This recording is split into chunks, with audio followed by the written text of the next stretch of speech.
Thanks again, everybody, for being here today for another SCF webinar. Today's agenda is as follows. We'll do a brief overview of sustainable capital finance for those unfamiliar or who maybe need a brief refresher. We'll then highlight the impacts of the One Big Beautiful Bill, some of which you may have already heard, including changes to the ITC, new restrictions in sourcing materials, as well as other relevant updates. Given these changes, we'll then discuss how SCF is positioning projects for success. We'll do a brief demo of our constantly evolving and recently revamped SCF suite, where you as a developer or EPC can generate real-time pricing for your projects. We'll then finish off by discussing SCF's ideal process and taking as many questions as we can from you all. Thanks again for being here today.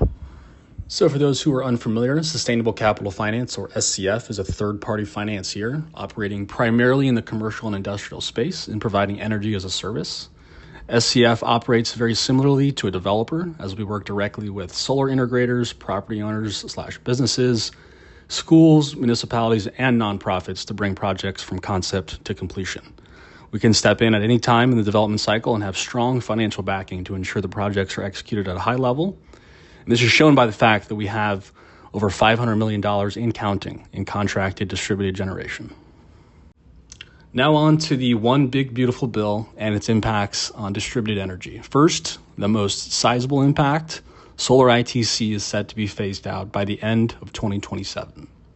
Now at this point, we know of two specific actions that can be taken to ensure your project still qualifies for solar ITC. The first is to pay or incur 5% of ITC eligible budget items for your project by July 4th, 2026. This excludes land, most buildings, and other non-integral components and non-depreciable property. If this parameter is met, an additional 4 years of time will be unlocked to place your project in service and maintain that ITC eligibility. Now, if your project does not have 5% of the total project costs invested by July 4th, 2026, then you will need to place your project in service by the end of 2027. Similar to NEM 2 cutoffs in California, this is considered a drop-dead date, i.e. extensions are not likely, and will put a large strain on project submissions hoping to reach COD within 8 to 10 months of December 31st, 2027. Now, the second challenge for distributed generation implemented from the One Big Beautiful Bill was the introduction of the Foreign Entity of Concern rulings, which under this provision would deny ITC eligibility for project materials sourced from restricted countries. Now, restricted countries, while largely targeting China, would still include countries like Russia and North Korea. This would also deny ITC eligibility for taxpayers that rely on equity or debt to make payments to restricted counterparties under contracts or technology licenses that give the counterparties effective control over projects and or their companies. Now on to other updates from the One Big Beautiful Bill. And there are some small wins that had public doubt going into the development of the bill. For starters, ITC adders, namely domestic content and energy community adders, are here to stay, though they are subject to the same cutoff dates as the solar ITC. Tax credit transferability for businesses, as well as direct pay for nonprofits and governments, also remained intact. Shockingly, and truly one of the bigger wins for renewable energy was battery storage ITC maintaining eligibility through 2033 and are not subject to the same cutoff dates as solar ITC. Now, the big challenge there will be navigating restrictions for equipment set forth by the FEOC rulings. And finally, 100% bonus depreciation was permanently reinstated and should likely help soften the blow for what's likely going to become a more expensive and therefore tighter market from buyers in the coming years. So with these new updates, how is SCF positioning projects for success in this new environment? Well, for starters, and I think that every developer/financier is looking to do this, push for exclusivity. The back and forth, does she want me not, that's often plagued C&I solar development no longer has a place in this new environment as timelines for development are getting shorter and diligence periods are not going anywhere. Therefore, pushing for exclusivity quickly is a great way to keep your project on track for these new deadlines. For SCF, this looks like a signed term sheet, and you'll find our term sheets are non-binding and therefore decrease the risk that a customer might have to take on before signing an LOI. And lucky for our partners, we're in the process of deploying a new proposal/term sheet document that can give a little push to customers to move forward faster in the hopes of securing the initial terms and getting their project financed before these deadlines start to loom heavy. And this can be generated by you, an EPC or developer, on your own time before a project, for a project that you're working on. And we'll showcase this briefly during our demo portion of today's webinar. Historically in our 13-year operating history, we found that projects that reach a term sheet signing in under 30 days of first contact have a significantly higher chance of reaching contract execution and ultimately a fully commissioned project. And that's our goal for every project we directly source or is brought to us from a solar integrator partner. Secondly, and this is unique to SCF, where possible, we are looking to incorporate EV charging stations.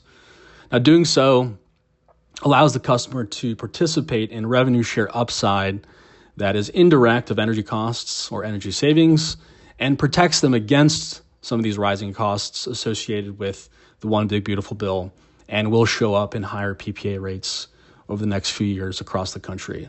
Now, SCF knows that not every site is a perfect site for EVs, and we'll talk more about what we're looking for on the next few slides, but ultimately, by boosting the value of the site and introducing a scalable system that includes solar and battery that can be installed efficiently and does not delay the project timeline is a great way to provide value to customers in an increasingly difficult market to provide competitive savings in. So with that, I'll pass the baton to my colleague Clifford Chang to talk more about our EV charging program and why it's a good bet to thrive in the coming years. Thank you, Matt.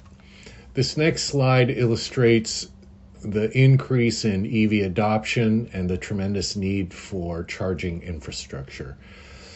Listed are some statistics for EV adoption. As you can see, numbers are continuing to rise year after year.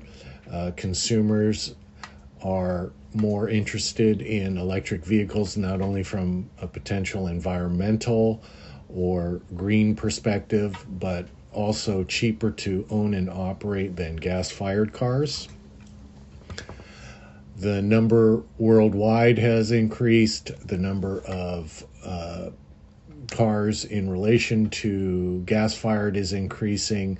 The only thing that has lagged behind is the availability of public charging. If you see the stats, 200,000 were available with only 30,000 fast chargers.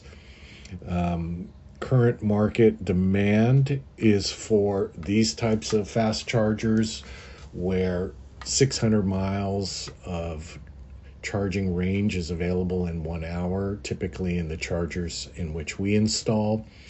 And if you compare the number of EVs, 4.5 million to 200,000, you see what the ratio is. But if you compare that to the number of fast chargers, the ratio is even higher. So there is a definite need in the marketplace for this type of fast charger where you can stop at a commercial property, take care of other business, and simultaneously charge your car. Next slide, please. As I just mentioned in the previous slide, customers and consumers are looking for charging locations where they can take care of other business while simultaneously charging their car. Here's an example of some of these types of properties: shopping centers, office buildings, restaurants, sports facilities, coffee shops, etc. And here are some of the factors that we look for in assessing the viability of a site.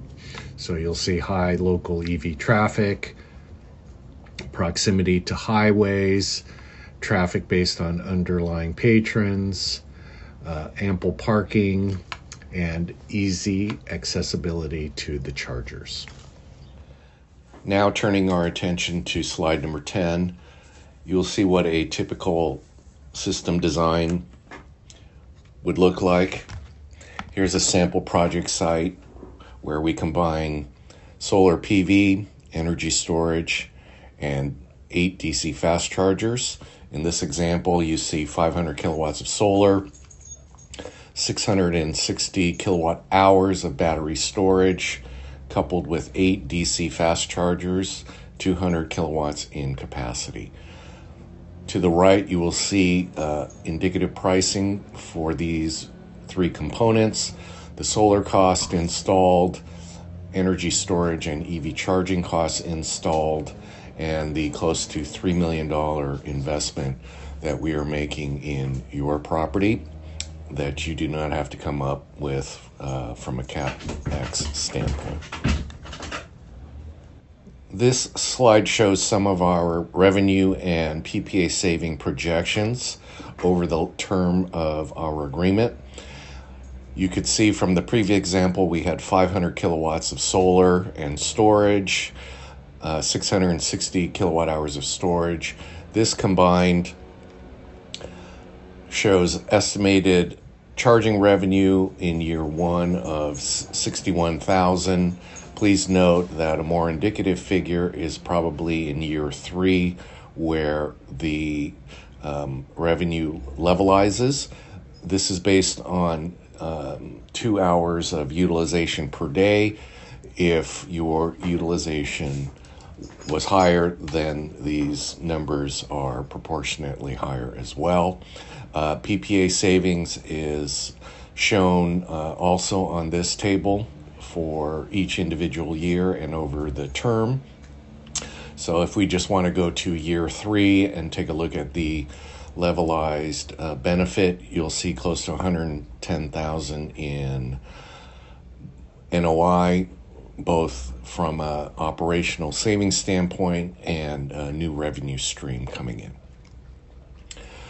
I will turn it back over to Matt Brown now to go through a brief suite demo and show you the next steps in our process. Thank you. Thanks, Clifford. So as you should see on your screen now, this is the home dashboard of the SCF Suite financing platform. For today's purposes, I will just be showcasing how to run a quick quote. Now, as you'll find out, we have a lot more amenities and features than that. As I mentioned prior, you'll be able to generate your own proposal/term sheet from this platform. You're able to actually track your projects from concept to completion. We have a shared data room with all items needed for diligence. You can track your quick quotes. As soon as you can see here, I can look back through many weeks or months or years of quick quotes that have been ran that I can pull back up on a whim in case I need to. But like I said, for today's purposes, I'm going to show you exactly how to run a quick quote with EVC revenue share potential as the primary focus. And if you have further questions, I'm happy to schedule time outside of this webinar today to kind of walk you through the demo and make sure you have all access for features, all team members added to your account as needed. So like I said, to start, I will hit this quick quote button here in the top right with the lightning bolt. And this is where I recommend all developers or EPCs start on the suite. Get real-time feedback on your project first, and then we go from there. And so for today's purposes, we will click an EVC revenue share project. And so from here, I always recommend having your ETB or your helioscope/site design up and ready, because we're gonna have questions regarding your PV size. We're gonna have questions regarding the PPA rate you're looking to solve for, and obviously your respective solar build cost. And all this information is going to be super helpful for determining if this pricing is going to be a good fit for the customer you're looking to provide pricing for. So I will start here by identifying that we have added states to this. So as you may have seen in the past, for whoever has seen this platform before, we used to only have this option eligible for California projects. And now we have added 6 locations or 6 states: Arizona, Illinois, Maryland, Nevada, New Jersey, and Pennsylvania, as states that you can solve for from a PV and EVC revenue share standpoint. In the past, it was, for all of those states, we would just have to have a PPA only project or a storage PV project. And we're looking to expand here. Obviously, I think that's the goal. Is more originators, the better, that are finding and originating EV projects outside of those 7 states is going to be a pretty crucial component for us in the next few years, and I would say for you as a developer to kind of be aware of as you generate opportunities that we are able to add states, and we'd like to as the opportunities come through. So this is where having the solar project information ready is super helpful, right? So if I have the address, I have my postal code, and my postal code is going to be a large underlying indicator of potential utilization for a site, right? Because we're going to have demographic information from these postal codes, and that's including EV growth rate. So who are buying EV chargers? Are they buying them at a high rate? So looking at the amount of EVs we have and the amount that are being purchased, we'll look at population data. We'll look at median income data. So do we have a large amount of people in this area? Do people in this area make a certain amount of money? And these are all going to be indicators for EV utilization whenever we're modeling and projecting utilization for a specific site. So postal code, very important. This is where having the helioscope or the site design ready is super helpful. The mounting type, so I'll use a 250 kilowatt parameter for today, a respectable California yield. And then I'll move on to the term length. So the term length obviously is you can manipulate that based on what's preferred by the customer. I would say for us, 25 and 30-year terms are the most common. We can obviously pursue 25 or 20. I would say anything less than 20 is pretty out of the norm for us. And then I move on to this PPA rate. And this is where it's super helpful to have that ETB or that avoided cost analysis completed and ready so that you know what kind of rate you're solving for, right? Am I solving for a 15-cent rate based on a 16.5 avoided cost? Am I solving for a 18-cent rate based on a 20-cent avoided cost? And that's really going to depend on the analysis you've already done with your customer. So I'm going to solve for a 15-cent PPA rate today. Escalator will go up to 2.9. We'll go as low as a fixed rate. I'd say fixed rates are less common for us. I would say anything between 1 and 2.9 is the most common. I'll do 2 for today's purposes. Having that solar build cost is super helpful here. So that's going to determine economics on a few things as well. So obviously, if I'm looking to solve for a $5 standalone solar build cost, that's not going to help, I would say, the economics. And then ranging from the property type, flipping through these options here, from our perspective, anything that's going to have a 15 to 45-minute turnover is a great fit for a fast charger, a level 3 fast charger. We find that shopping centers tend to fit that mold pretty consistently. So that's going to help utilization. I would say if you're at an office space or a paid parking lot or somewhere where you're not seeing as much traffic and inflow outflow, those are sites that are potentially eligible for a discount in utilization, which obviously will have an overall impact on the revenue share we can offer at that specific site. So within 1 mile of the highway, this is the next field. And this is a big indicator of utilization, right? If we aren't within 1 mile of the highway, we have to take a discount to utilization. And if we are within 1 mile of the highway, we don't have to take out a discount, right? And that's going to be super helpful, again, to being able to support a respectable revenue share number. And then you can solve for the percentage revenue share you'd like to offer to this customer. So anywhere between 3 and 10, we'll go for 10 for today, as that is our preferred number we can offer. 3% obviously might be what is needed to get to a specific, offer for a location that's maybe a bit more remote. Charger station rating, we're going to assume a fast charger, so we'll say 180 kilowatts.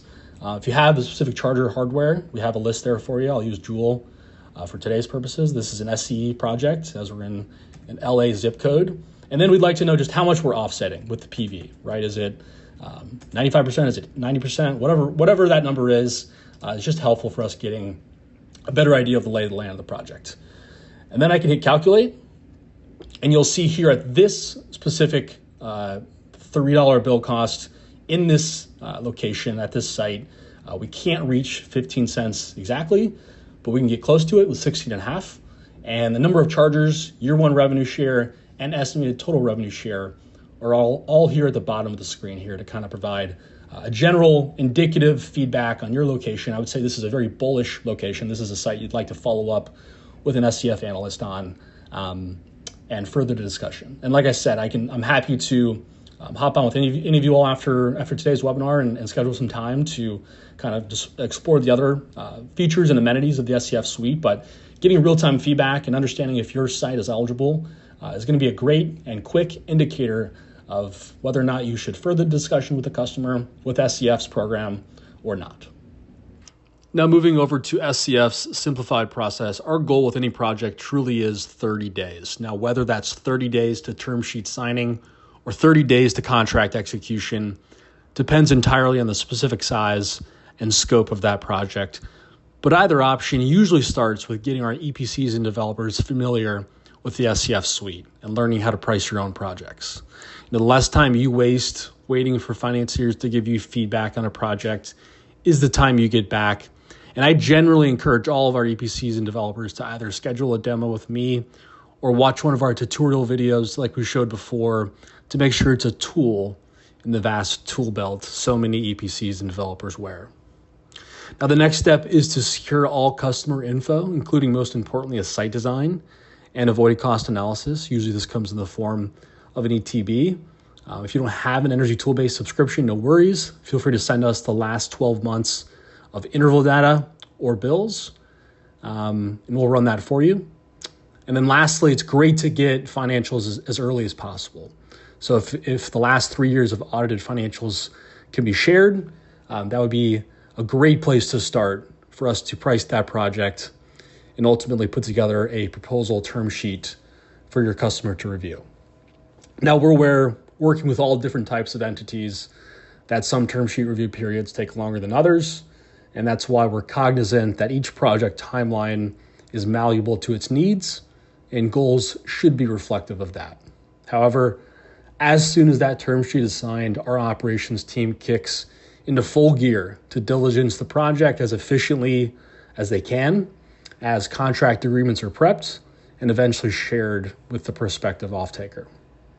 If all goes swimmingly, we can have contract execution in 30 days. If the term sheet review period is longer than expected or diligence items take longer than expected to recoup, we can have contract execution in 45 days. Either period keeps us very much on track to meet each project timeline milestone and ultimately push the project forwards to completion. And that's all we have for the planned portion of today's webinar. We'll spend some time over the next few minutes answering some of the questions that you all have. Your question box should be on the right-hand side of your screen. Feel free to expand that window, and we'll try to answer as many as we can. Thanks again. All right, everybody. We appreciate your time. We'll wait here for a few minutes and try to gather as many questions as we can. I see already 4 to 10 questions already asked here, so we will definitely go ahead and start answering these. But your question box should be on the top-hand side of your screen. They've updated the UI here for GoToWebinar to be a little bit prettier, which is awesome. But it should be on the top of your screen now. Previously, it was on the right-hand side of your screen. Cool. I have a question here regarding the financial pro forma. Does the revenue share figure include the cost of energy for the EDC? Yes. Yes, it does. So we incorporate that into our modeling. We incorporate sort of an average time of use rate that we're charging. It depends on the state, depends on the utility. I believe for this California example project, we were averaging somewhere around 45 to 48 cents a kilowatt hour for the charge. And then we incorporate the costs that we're going to need from the grid in those situations to charge those charging stations. So that's all modeled into it. And we have very competitive equipment suppliers. I mentioned Joule in our demo. Joule is one of our providers that has a very unique and cost-effective battery charger solution. We can obviously take in your preferred equipment on projects if you have a very specific relationship with the manufacturer that you'd like us to utilize. We're happy to deploy that. But I would say for us, deploying the program with our current partners has allowed us to kind of be a little bit more versatile and I'd say flexible in our pricing for the right partners. So we have a question here. What is the cutoff kilowatt hour pre-solar rate to consider for a PPA? That's a good question. we operate around the country, right? So there's going to be situations where Texas opportunities, Illinois opportunities in some situations where the avoided cost or competitive PPA rate is in the, I want to say 4 to 6 cent range. Um, that's a lot more doable in a state that has a lot of SRECs that we can take advantage of. Illinois is one of those states, very very solid uh, SREC program. They provide rebates as well. I know Texas is not the case. So 4 to 6 cent PPA rate in Texas versus a 4 to 6 cent PPA rate in Illinois are kind of different equations, different formulas. Um, but I would say for the most part, anything in sub 7 cents is going to be tougher for us. That's really kind of why, with the increase in costs, kind of across the country for equipment, what have you, an increase in PPA rates is going to be just going to be the case. It's just going to be a result of all of the increase in cost, and that's where having a revenue share program allows our customers to kind of tap into a little bit more upside that isn't tied to savings, that isn't tied to sort of a very fixed model. And I think that's a way to really kind of protect against some of the increases in costs, to kind of hedge against some of the increases in costs, as PPA has just kind of struggled to be as competitive as they once were. Having a revenue share option, getting ahead of the revenue share and EV charging curve is a great way for a customer, with the right space and the right, kind of the right geographic fit. Could be a great opportunity to kind of secure and really see upside with the potential cash flow they could see, which I know is obviously a huge deal for a lot of off takers, especially with 100 to 500 kilowatts. Those are always kind of the toughest range for financiers to kind of operate in. And by incorporating a few fast chargers, that becomes a lot more attractive solution for customers. So it's a good question. Got a question here regarding Arizona PPA rates similar to Texas, or higher or lower? I would say a little bit higher. I really don't think I've seen a Texas PPA rate above 10 cents. If it has, it's been unique, I would say. I know El Paso territory kind of gets a little bit higher, and they have seen increases in costs, just like the rest of the country has. But I would say Arizona's, more so in that 9 to 11 cent range, pretty consistently. I think it's a little bit more competitive for a PPA provider to operate in Arizona. Plus, you're getting similar production, sometimes better production in Arizona, and Arizona is kind of a hot state for, kind of the most optimal yield. So, yeah, it's a great question. A question here regarding adding roof replacement costs into a PPA. So we can. It's really going to be a question of what eligibility do we have? What ITC eligibility can we incorporate? Obviously, there's going to be costs there that are not ITC eligible, and that doesn't help our pricing, right? It kind of takes a little bit of a discount or a ding to our model. Um, we're happy to consider roof replacement. We obviously, in some situations, have to, if a roof is not up to snuff for to kind of what we need it to be. And so, happy to incorporate that where needed. I think it's not preferred, just from the standpoint of trying to meet our ITC eligibility requirements for our costs. But I'm happy to consider it. I think I've priced probably at least 4 projects in the last 2 months that had a roof repair baked into it. So it's something we can obviously incorporate. It's just going to hurt how competitive it can be, as kind of you'd assume. Question here regarding the assumptions to estimate revenue share. So for us, I kind of went into it a little bit in detail at the top of the demo, but we incorporate demographics, so the zip code, median income, population, EV growth rate data. All of that information is going to get populated into an algorithm. That algorithm is going to take into account the property type. Like I said before, if it's a shopping center, it's going to essentially be a better utilization-based case than a paid parking lot or an office space, something that's going to have less traffic. People are not likely to spend 30 minutes at an office space just for an EV charger. Now, if it's in the perfect location, maybe. But again, those are kind of discounts you would consider to utilization. And then how close it is to a highway, right? And we're concerned obviously about how many people are in a specific location. But if we can add to that user base by saying, hey, we're a quarter mile from a very heavily trafficked interstate, then we open up a larger pool that could potentially be utilizing this charger, right? And so that kind of increases the likelihood that it's going to be utilized. And if we're further than a mile and a half, it's more likely over a period of time, which our contracts are 20 to 30 years, that another EV charging station provider is going to operate or build a charging station in between kind of where we ended up with our site and how close they are to that respective interstate or highway. So this is all going to be fed into an hourly per charger per day number. And from there, based on the time of use that we would charge on average, we can forecast year one, and then utilizing some just general escalation, we can forecast that over the course of a 30-year period. So let's kind of run down on EVC utilization. Flipping through some questions here. So we are a financier, but we do have partners. So I have a question here regarding do you provide project finance yourself or a broker for finance? So essentially, we are a developer with investment relationships, and essentially we act as the money.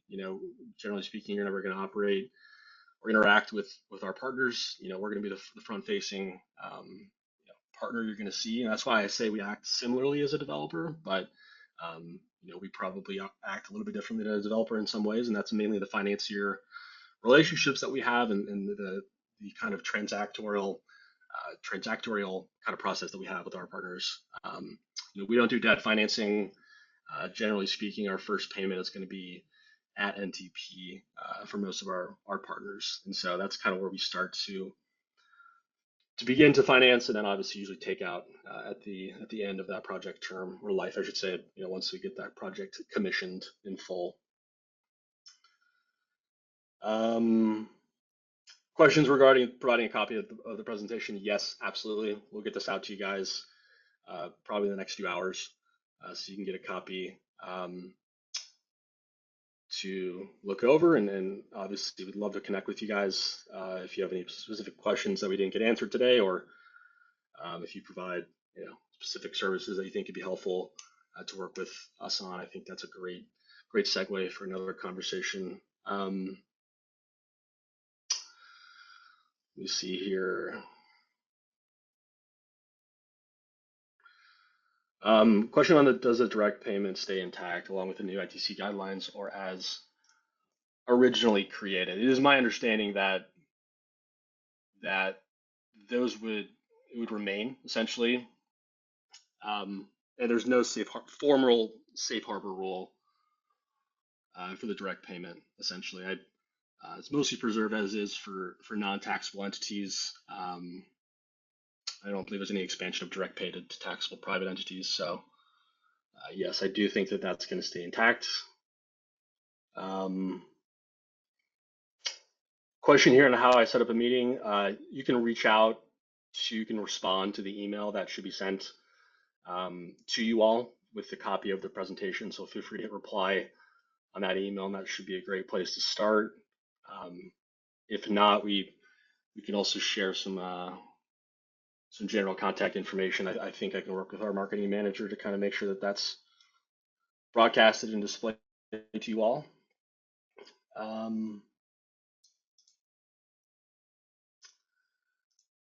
Yeah, I would say that's probably most of the questions that we can answer today. There's a few in here that I think are specific that I want to make sure we have confident answers on. So if we didn't get you an answer on one of your questions here, I will personally respond back to you via email. I think we have your guys' email information here, and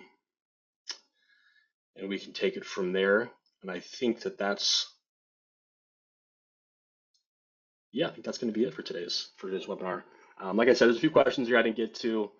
Want to make sure that I get the right answers for you guys. So we'll follow up directly with you if we did not. As I mentioned prior, we will send a copy of this out to you all so you can review. And if you have any questions, like I said, feel free to reach back out to us.